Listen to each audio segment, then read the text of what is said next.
My name is Greg Price, front of house engineer for Ozzy Osbourne. This is my 23rd year mixing Ozzy.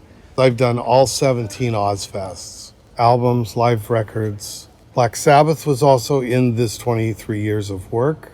I've done 3-4 tours with Black Sabbath with Ozzy singing.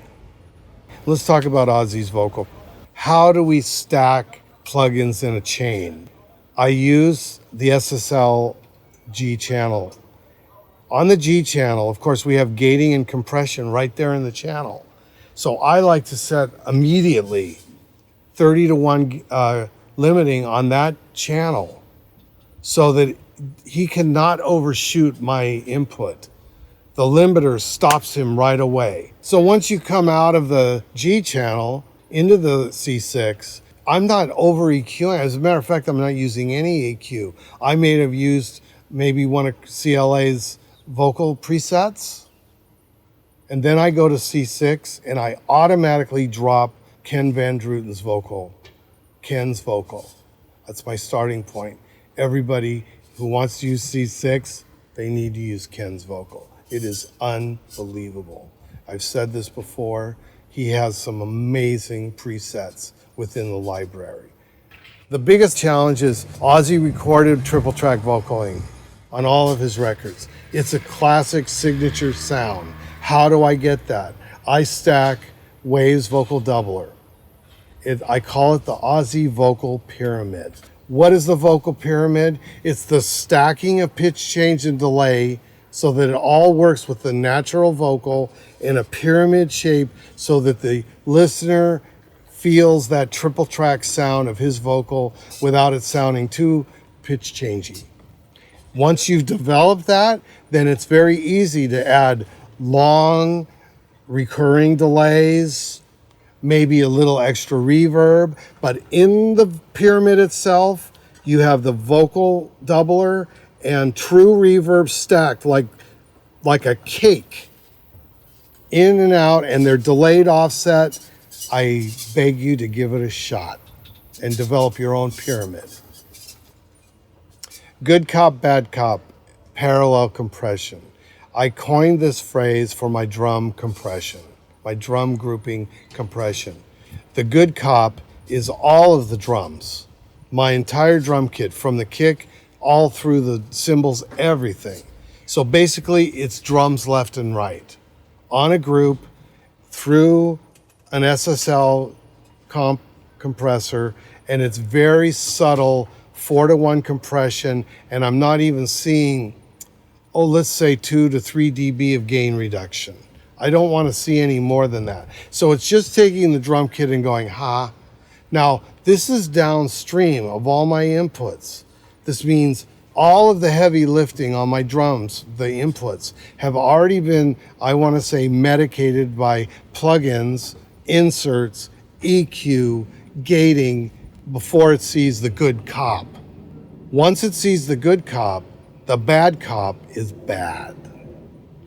That's the same amount of drums on a separate group with the same SSL comp on it. Only this time it's 30-to-1 on crush, and it's seeing 12 to 16 dB of gain reduction. So what is that? There is the essence of what a compressor does tonality-wise. So you've got your drum kit here.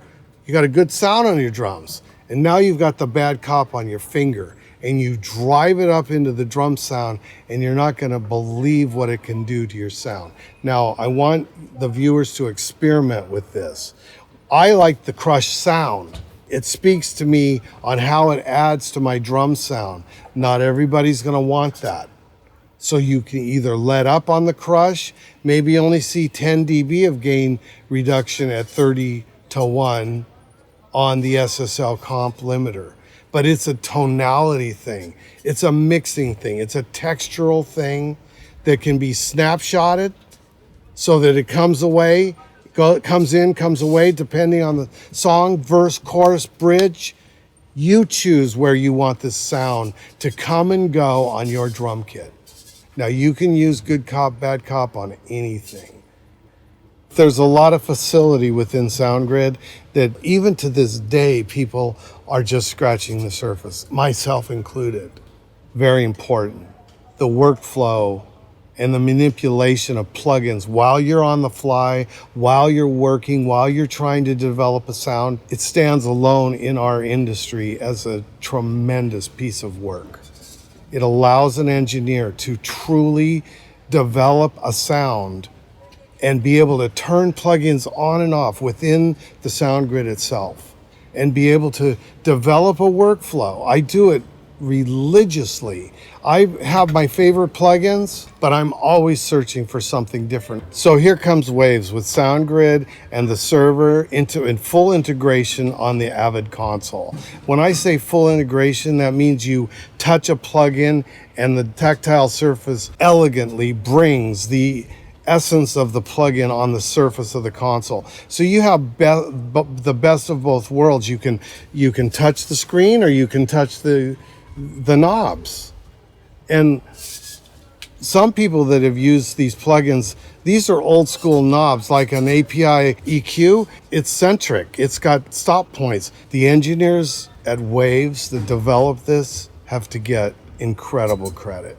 And also all the hard work that Avid put in to make this possible for this console, they need very special credits. The modeling of this is absolutely fantastic. Things that we only dreamed would come in my lifetime as an engineer.